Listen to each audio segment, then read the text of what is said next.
Казахтелеком оказал техническую поддержку форуму межрегионального сотрудничества Казахстана и России, который прошел в Усть-Каменогорске.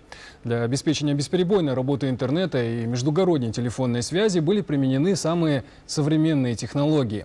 Журналисты и гости форума остались довольны качеством предоставленных услуг, рассказывает Дмитрий Крюкович. Форум международного уровня проходил в Усть-Каменогорске 3 дня. В нем приняло участие более 3000 гостей. Для журналистов сотрудники Казахтелекома организовали сразу 2 пресс-центра. Их оборудовали компьютерами, телефонами и принтерами. Зал оборудован системой Wi-Fi, при помощи которой можно также соединиться с интернетом.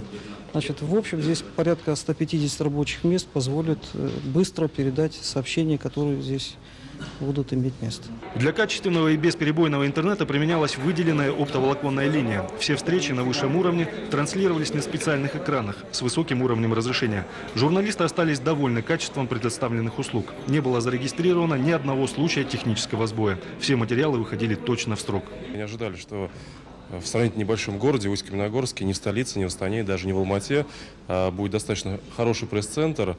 И самое главное, с качественной связью, бесперебойно. Все ноу-хау от Казахтелекома абсолютно доступны и для